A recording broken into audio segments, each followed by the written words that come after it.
नमस्कार दोस्तों, स्वागत है आप सभी साथियों का एक स्मार्ट स्टडी यूट्यूब चैनल पर।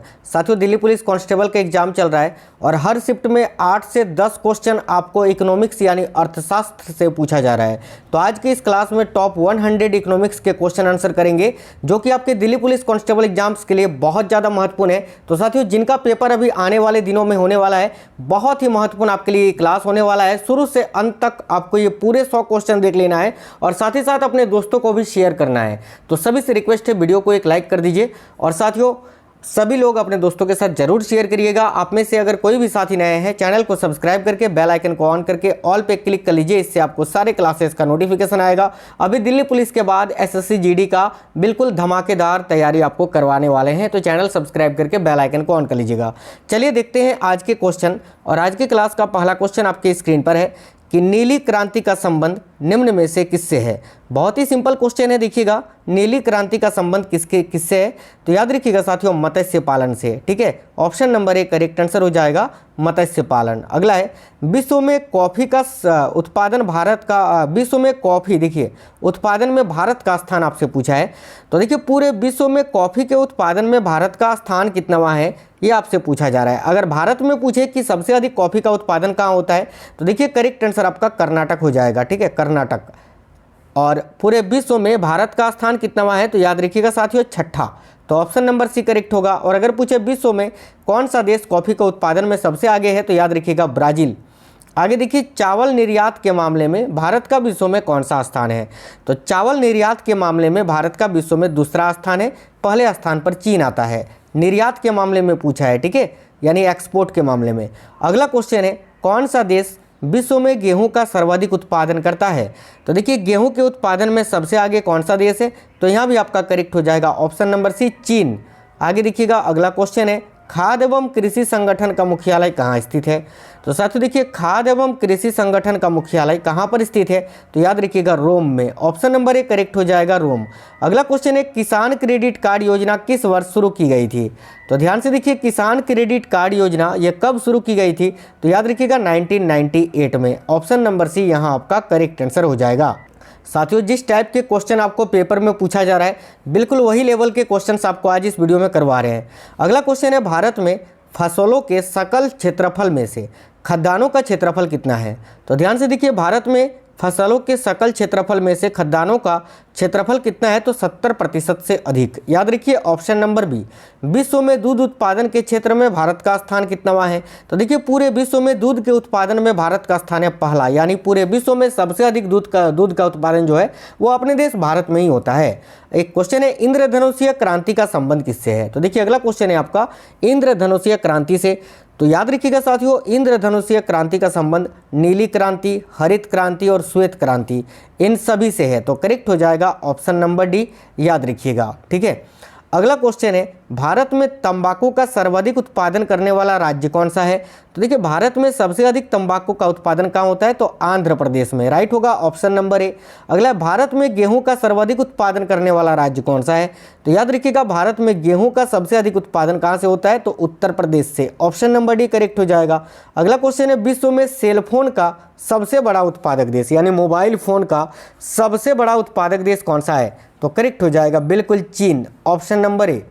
नेक्स्ट है, केंद्र सरकार के बजट के चालू खाते में व्यय की सबसे बड़ी मद क्या होती है, तो ध्यान से देखिए केंद्र सरकार के बजट के चालू खाते में व्यय की सबसे बड़ी मद होती है साथियों केंद्रीय आयोजना। याद रखिएगा, तो option number C correct answer हो जाएगा। अगला क्वेश्चन है, देखिए बहुत ही अच्छा क्वेश्चन है ये। नेक्स्ट है, निम्नलिखित प्रत्यक्ष करों में से किस कर से सरकार को अधिकतम राजस्व की प्राप्ति होती है, यानी साथियों ये जो प्रत्यक्ष कर हैं डायरेक्ट टैक्स, इनमें से वो कौन सा कर है जिससे सरकार को सबसे अधिक राजस्व प्राप्त होती है, तो देखिए यहाँ आपका करेक्ट हो जाएगा निगम कर। Option number D. Next question है, भारत सरकार के बजट के कुल घाटे में किस घाटे का सबसे अधिक योगदान है, तो देखिए भारत सरकार के बजट के कुल घाटे में किस घाटे का सबसे अधिक योगदान होता है, तो याद रखिएगा राजकोषीय घाटे का। ऑप्शन नंबर ए करेक्ट है, राजकोषीय घाटा। भारत सरकार के बजट के आंकड़ों में कुल व्यय और कुल प्राप्तियों के बीच अंतर को क्या कहते हैं, वेरी इंपॉर्टेंट क्वेश्चन है। देखिए भारत सरकार के बजट के आंकड़ों में कुल व्यय और कुल प्राप्तियों के बीच के अंतर को क्या कहते हैं साथियों, तो याद रखिएगा बजटीय घाटा। Option number C. निम्नलिखित में से कौन सा एक साधन केंद्र सरकार के राजस्व का स्रोत नहीं है। तो देखिए इनमें से कौन सा साधन है जो कि केंद्र सरकार के राजस्व का स्रोत नहीं है, तो कृषि आयकर, ऑप्शन नंबर ए राइट होगा। गैर योजना खर्च का सबसे महत्वपूर्ण मद कौन सा है? तो देखिए गैर योजना खर्च का सबसे महत्वपूर्ण मद क्या होता है? तो याद रखिएगा ब्याज भुगतान, ऑप्शन नंबर सी। नेक्स्ट है संपदा कर भारत में पहली बार किस वर्ष लागू किया गया था? वेरी वेरी इंपॉर्टेंट क्वेश्चन है। तो देखिएगा संपदा कर जो है भारत में पहली बार किस वर्ष लागू किया गया था? तो साथियों 1957 ईस्वी में, ऑप्शन नंबर बी राइट हो जाएगा। अगला है संशोधित मूल्य वर्धित कर का संबंध किससे है? तो देखिएगा संशोधित मूल्य वर्धित कर का संबंध किससे है? तो करेक्ट होगा ऑप्शन नंबर बी उत्पाद शुल्क से। अगला क्वेश्चन है भारत में गरीबी हटाओ का नारा किस पंचवर्षीय योजना के अंतर्गत दिया गया था? तो देखिएगा भारत में गरीबी हटाओ का नारा जो है साथियों 5वीं पंचवर्षीय योजना के दौरान दिया गया था, जो कि केवल 4 वर्ष ही चला था। इसकी शुरुआत हुई थी 1974 में और ये समाप्त हो गया था 1978 में, याद रखिएगा। अगला क्वेश्चन है प्रथम वित्त आयोग के अध्यक्ष कौन थे? तो देखिएगा प्रथम वित्त आयोग के अध्यक्ष कौन थे? तो यहाँ करेक्ट हो जाएगा K C Neogy, option number A. Bharat में वित्त आयोग के गठन का प्रावधान संविधान के किस अनुच्छेद में वर्णित है? तो देखिए करेक्ट होगा ऑप्शन नंबर बी अनुच्छेद 280 में। अगला क्वेश्चन है मौलिक अधिकारों को लागू करने के लिए रीट कौन जारी करता है? तो साथियों मौलिक अधिकारों को लागू करने के लिए रीट कौन जारी करता है? तो देखिए करेक्ट होगा ऑप्शन नंबर ए उच्चतम न्यायालय द्वारा, ठीक है, याद रखिएगा। अगला क्वेश्चन है भारतीय चमड़े का सर्वाधिक निर्यात किसको किया जाता है? तो देखिए भारतीय चमड़े का सर्वाधिक निर्यात जो है ये किसको किया जाता है? तो याद रखिएगा इंग्लैंड को। 1-2 क्वेश्चन बीच में संविधान का ऐड हो गया था, है ना, जो कि रिलेटेड है अपना आपका इकोनॉमिक्स से ही। तो देखिए इंग्लैंड यहाँ करेक्ट हो जाएगा। अगला क्वेश्चन है भारत का अधिकतम विदेशी व्यापार किसके साथ है?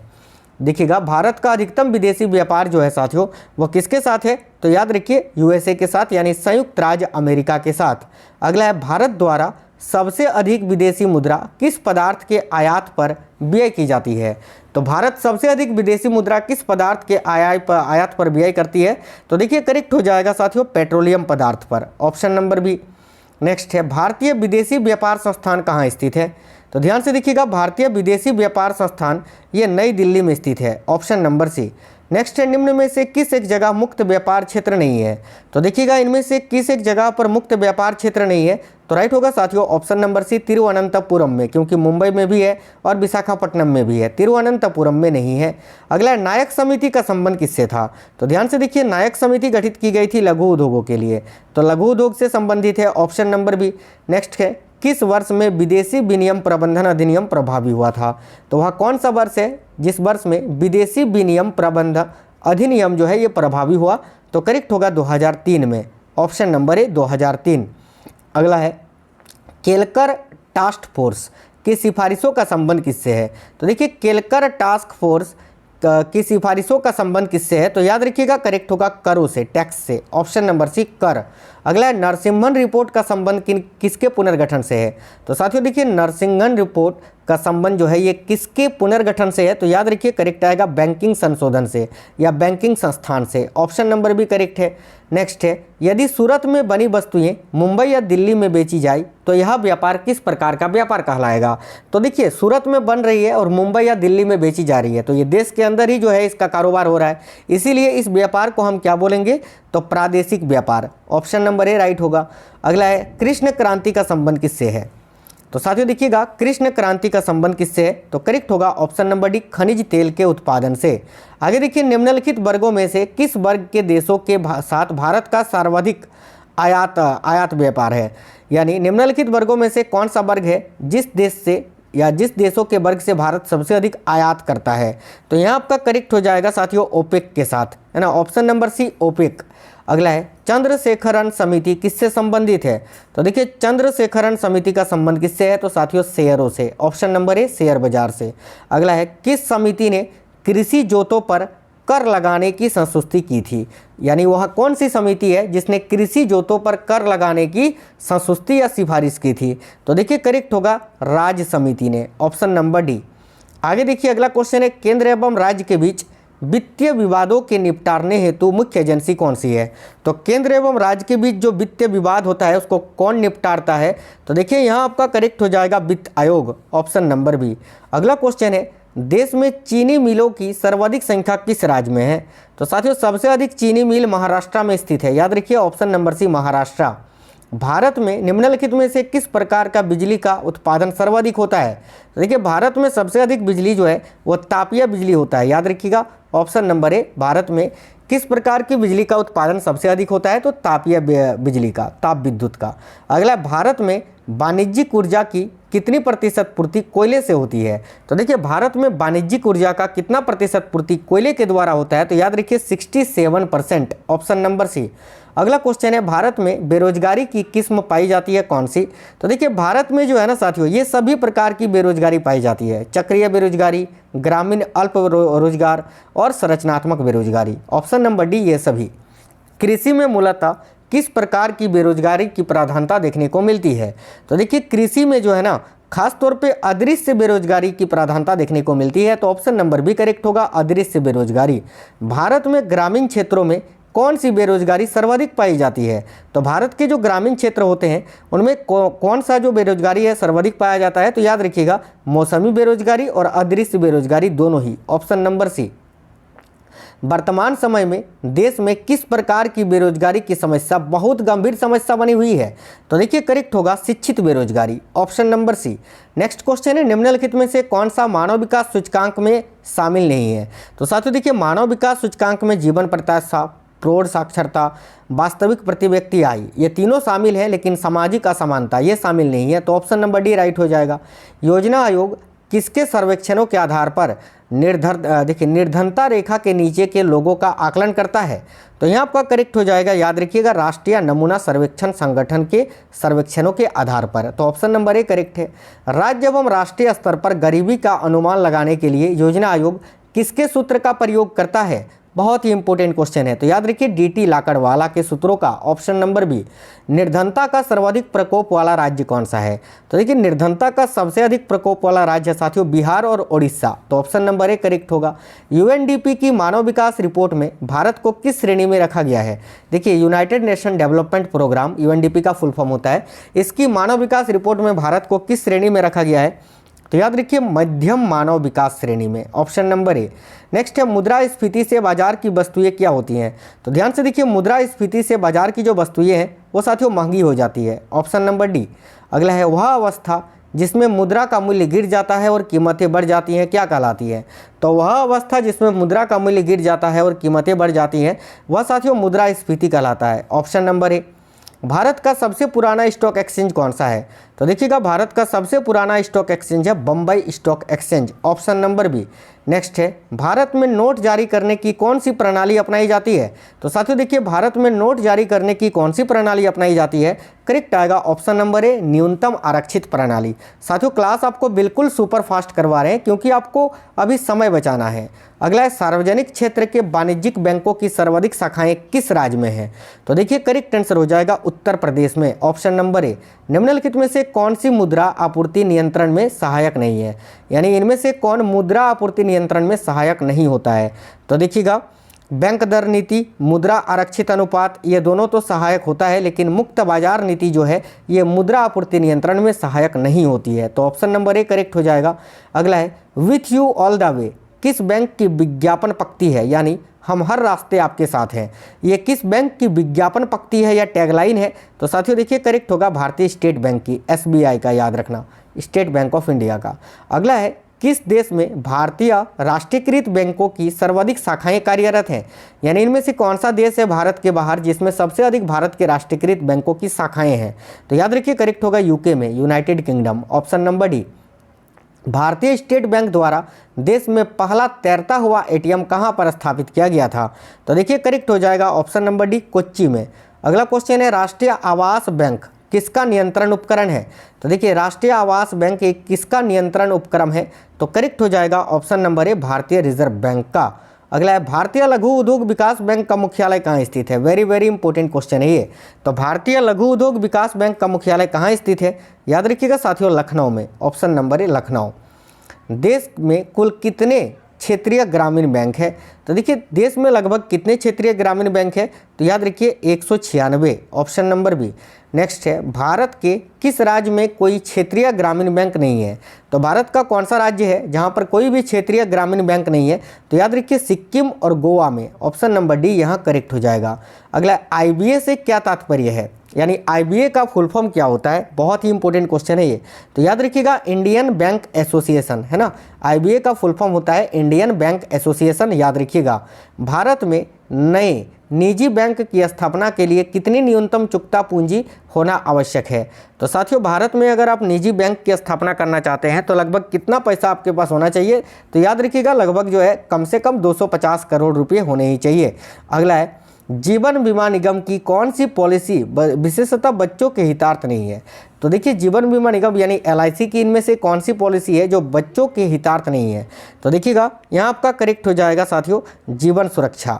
बाकी देखिए जीवन किशोर, जीवन छाया, जीवन सुकन्या, ये तीनों बच्चों के हितार्थ है, लेकिन जीवन सुरक्षा ये बच्चों के लिए नहीं है। ऑप्शन नंबर बी करेक्ट होगा। बीमा नियामक एवं विकास प्राधिकरण का मुख्यालय कहाँ है। तो साथियों देखिए बीमा नियामक एवं विकास प्राधिकरण का मुख्यालय हैदराबाद में स्थित है। Option number C Hyderabad. भारतीय प्रतिभूति एवं विनिमय बोर्ड की स्थापना कब की गई थी, यानी सेबी की स्थापना कब हुई थी पूछा है, तो करेक्ट होगा 1988 में। ऑप्शन नंबर ए। भारतीय प्रतिभूति एवं विनिमय बोर्ड को किस वर्ष एक अध्यादेश द्वारा वैधानिक दर्जा प्रदान किया गया था। तो देखिए यहाँ आपका करेक्ट हो जाएगा 1992 में। Option number C. अगला क्वेश्चन है मंदड़िया एवं तेजड़िया शब्दवाली किससे संबंधित है। तो मंदड़िया एवं तेजड़िया शब्दवाली का संबंध किससे है, तो याद रखिएगा शेयर बाजार से। Option number D. नेक्स्ट है शेयर बाजार का प्रभावशाली नियंत्रण किसके द्वारा रखा जाता है। तो देखिए करेक्ट होगा सेबी के द्वारा, security and exchange board of India. Option number C. अगला है टोक्यो स्थित स्टॉक एक्सचेंज को किस नाम से जाना जाता है। तो टोक्यो में साथियों जापान की राजधानी टोक्यो में जो स्टॉक एक्सचेंज है उसका नाम पूछा है आपसे क्या है, तो याद रखिएगा Nikkei. Option number B Nikkei. सस्ती मुद्रा का अर्थ क्या होता है। तो देखिए सस्ती मुद्रा किसे कहते हैं, तो याद रखिए ब्याज की कम दर वाली मुद्रा को। Option number C. नेक्स्ट है भारत में रुपये का अवमूल्यन पहली बार किस वर्ष किया गया था। तो देखिए भारत में रुपये का पहली बार अवमूल्यन जो है 1949 में किया गया था, दूसरी बार 1966 में और तीसरी बार 1991 में, याद रखिएगा। अगला क्वेश्चन है भारतीय जीवन बीमा निगम की स्थापना कब हुई थी। तो साथियों 1 सितंबर 1956 को LIC की स्थापना हुई थी, याद रखिएगा। इसका मुख्यालय मुंबई में स्थित है। कोलार स्वर्ण खदान किस राज्य में है। तो देखिए कोलार स्वर्ण खदान ये भारत के किस राज्य में स्थित है, तो याद रखिए ऑप्शन नंबर ए करेक्ट होगा कर्नाटक में। संवैधानिक स्थिति के अनुसार खनिजों पर किसका अधिकार होता है। तो देखिए संवैधानिक स्थिति के अनुसार खनिजों पर किसका अधिकार होता है, तो साथियों याद रखिएगा राज्य सरकार का। Option number A. नेक्स्ट है भारत में हीरे की खानें कहाँ हैं। तो देखिएगा भारत में हीरे की खानें कहाँ हैं, इस क्वेश्चन का आंसर आप लोग मुझे बताएंगे कमेंट बॉक्स में। तो सभी लोग कमेंट कर दीजिए, उत्तर प्रदेश में है, झारखंड में है या मध्य प्रदेश में है हीरे की खान भारत में। इसका आंसर क्या होगा आप लोग कमेंट कर दीजिए। अगला क्वेश्चन है भारत किसका आयात नहीं करता है।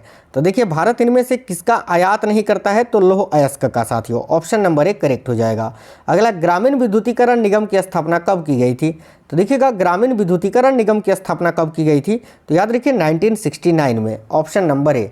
अगला क्वेश्चन है किस उद्योग में निवेश के लिए लाइसेंस प्राप्त करना आवश्यक है। तो यहाँ आपका करेक्ट आंसर ऑप्शन के अकॉर्डिंग हो जाएगा सिगरेट निर्माण उद्योग में। Option number B. अगला निम्नलिखित में से कौन सामान्यतः मूल उद्योग की श्रेणी में नहीं आता है। तो देखिएगा प्रतिरक्षा उद्योग, खान एवं धातुकर्म उद्योग और मशीनरी उद्योग, ये तीनों जो है साथियों मूल उद्योग की श्रेणी में आता है, लेकिन लघु वाहन उद्योग जो है ये मूल उद्योग की श्रेणी में नहीं आता है। तो ऑप्शन नंबर सी करेक्ट होगा। भारत में प्रथम औद्योगिक नीति की घोषणा कब की गई थी। तो देखिए भारत में पहली बार औद्योगिक नीति की घोषणा कब हुई थी, तो करेक्ट आएगा 6 अप्रैल 1948 को। Option number C. Steel authority of India limited की स्थापना कब हुई थी। बहुत ही अच्छा क्वेश्चन है ये, तो याद रखिए 1974 में। Option number C. अगला है सीमेंट के उत्पादन में किस राज्य का देश में प्रथम स्थान है। तो सीमेंट के उत्पादन में भारत का कौन सा राज्य सबसे आगे है, तो याद रखिएगा राजस्थान। मध्य प्रदेश में नेपानगर किसके लिए प्रसिद्ध है। तो साथियों देखिए मध्य प्रदेश में नेपानगर जो है ये अखबारी कागज के लिए फेमस है। Option number D. अगला है देश में दूध उत्पादन में वृद्धि लाने के उद्देश्य से सघन पशु विकास कार्यक्रम कब चलाया गया था। तो देखिए देश में दूध उत्पादन में वृद्धि लाने के उद्देश्य से सघन पशु विकास कार्यक्रम जो है साथियों ये 1994-95 में चलाया गया था। तो माफ करना 1964-65 में है ना। ऑप्शन नंबर ए यहाँ करेक्ट हो जाएगा। अगला है भारत में दूध की प्रति व्यक्ति दैनिक उपलब्धता कितनी है। तो देखिए भारत में दूध की प्रति व्यक्ति दैनिक उपलब्धता है 252 gram. Option number A. Bharat में किस प्रकार की रासायनिक उर्वरक की खपत सर्वाधिक होती है। तो देखिएगा भारत में किस प्रकार की रासायनिक उर्वरक की खपत सबसे अधिक होती है, तो याद रखिएगा नाइट्रोजनी। ऑप्शन नंबर ए।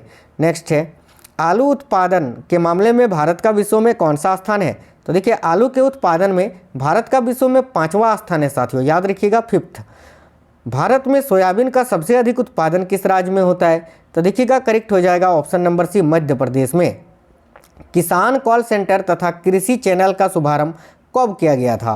तो देखिए किसान कॉल सेंटर तथा कृषि चैनल का शुभारंभ जो है ये जनवरी 2004 में किया गया था, ऑप्शन नंबर डी। नेक्स्ट है भारत का वह राज्य जो अनाज उत्पादन में अधिकतम अंशदान करता है। तो देखिए भारत का वह राज्य है साथियों उत्तर प्रदेश, जो कि अनाज उत्पादन में अधिकतम अंशदान करता है।